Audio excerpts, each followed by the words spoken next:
Hello दोस्तों, नमस्कार। तो आपका स्वागत है टीच फॉर एजुकेशन में। तो आज की क्लास आपके होने वाली ईवीएस के इम्पोर्टेंट क्वेश्चंस पे।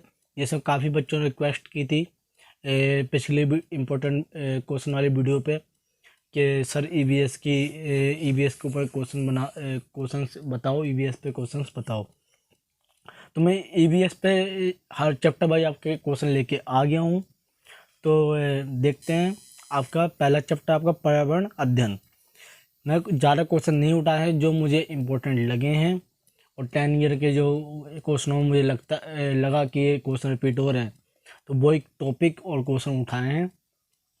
तुम पढ़ते हैं और आपको इन्हीं टॉपिकों को पढ़ना है। तो पहला है आपका पर्यावरण से क्या तात्पर्य है, पर्यावरण के घटक बताएं। देखो, ये क्वेश्चन इस चैप्टर से जहाँ तक कि मुझे लगा कुछ क्वेश्चन पेपर में रिपीटेड था। इस चैप्टर से यही क्वेश्चन आता है, पर्यावरण के घटक बताएं या फिर पर्यावरण से आपका क्या तात्पर्य है। और दूसरा आता है आपका इसी से जैव मंडल और वायुमंडल से आप क्या समझते हैं। तो आपको जैव मंडल और वायुमंडल के बारे में पूर्ण रूप से अच्छे तरीके से पता है कि जैव मंडल किसे कहते हैं, वायुमंडल किसे कहते हैं। आपको इसको विस्तार में बताना है। और थर्ड क्वेश्चन आपका पारंपरिक और गैर पारंपरिक ऊर्जा के संसाधन क्या हैं।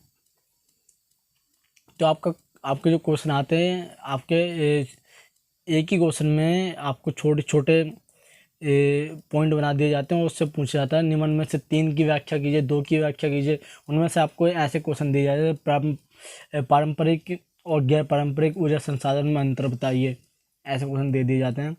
आपका फोर्थ है पर्यावरण संरक्षण के कानून। तो पर्यावरण संरक्षण के लिए जोन से कानून बनाए गए उनके बारे में आपको इस चैप्टर में मिल जाएगा।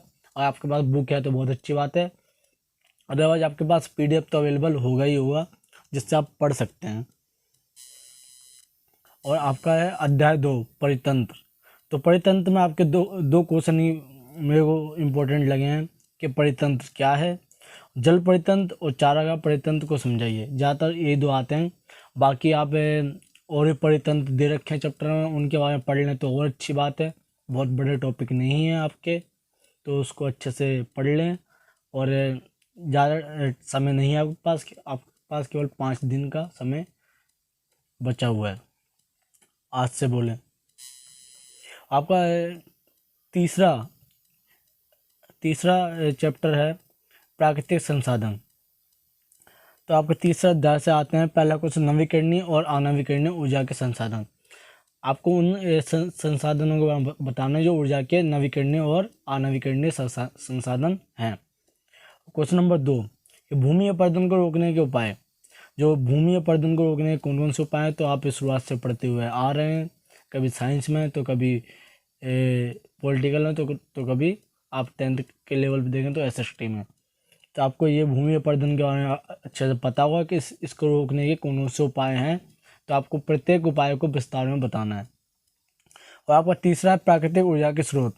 तो प्राकृतिक ऊर्जा के स्रोत कौन कौन से हैं इसका आपको बताना है कि हम प्रकृति के ऐसे कौन से स्रोत हैं जिससे हमें ऊर्जा प्राप्त होती है। ऊर्जा के अच्छे साधन हैं किससे, जैसे नदी के द्वारा बांध बनाया जाता है, ऐसे बहुत से हैं जिससे हम ऊर्जा प्राप्त करते हैं।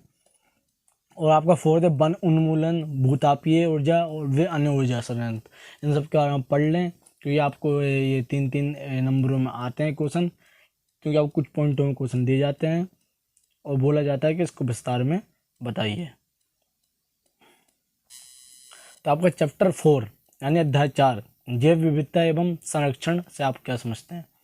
तो ये चैप्टर का नाम है जैव विविधता एवं संरक्षण, आपका अध्याय का नाम है। तो इसका क्वेश्चन पहला कि जैव विविधता क्या है, इससे ये वाला क्वेश्चन रिपीट होता है। और दूसरा जैव विविधता के संरक्षण की विधि। और थर्ड क्वेश्चन आपका विलुप्त होने वाली प्रजातियाँ। तो इसके आसान से क्वेश्चन आते हैं जो आप अच्छे से पढ़ सकते हैं और बता सकते हैं।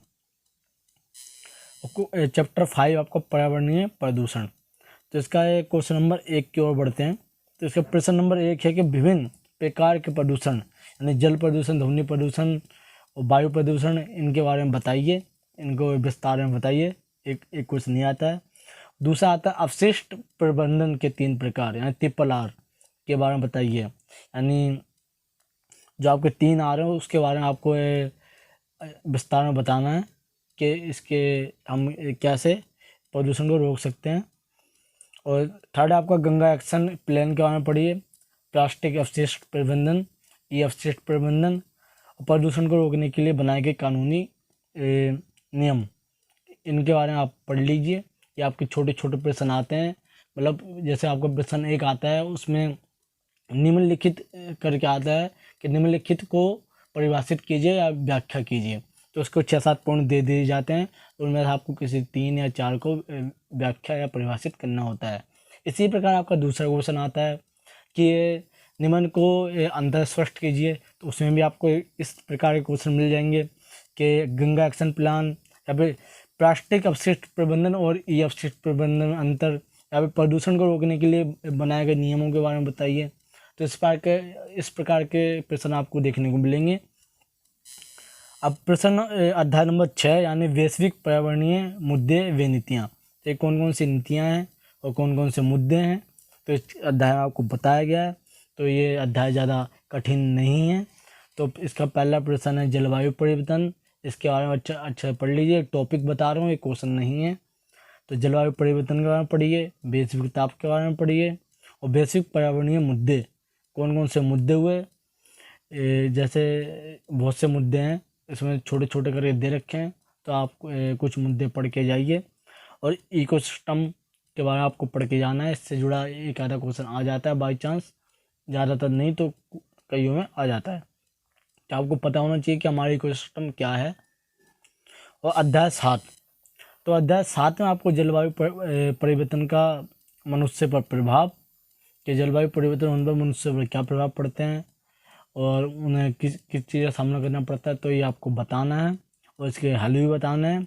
और दूसरा इको क्लब, ये टॉपिक है, ये क्वेश्चन नहीं है कि इको क्लब क्या है।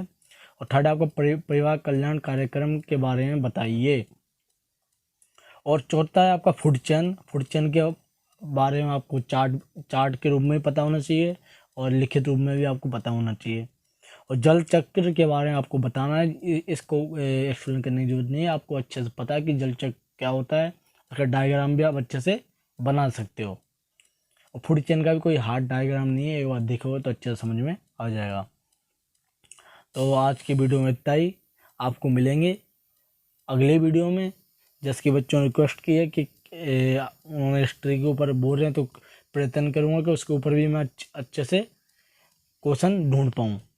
तो ये आज की वीडियो में इतना ही। आप अच्छे से तैयारी करें अपने एग्जाम्स की, और अच्छे से अपने एग्जाम्स दें। तो मिलते हैं आपको नेक्स्ट वीडियो में। धन्यवाद।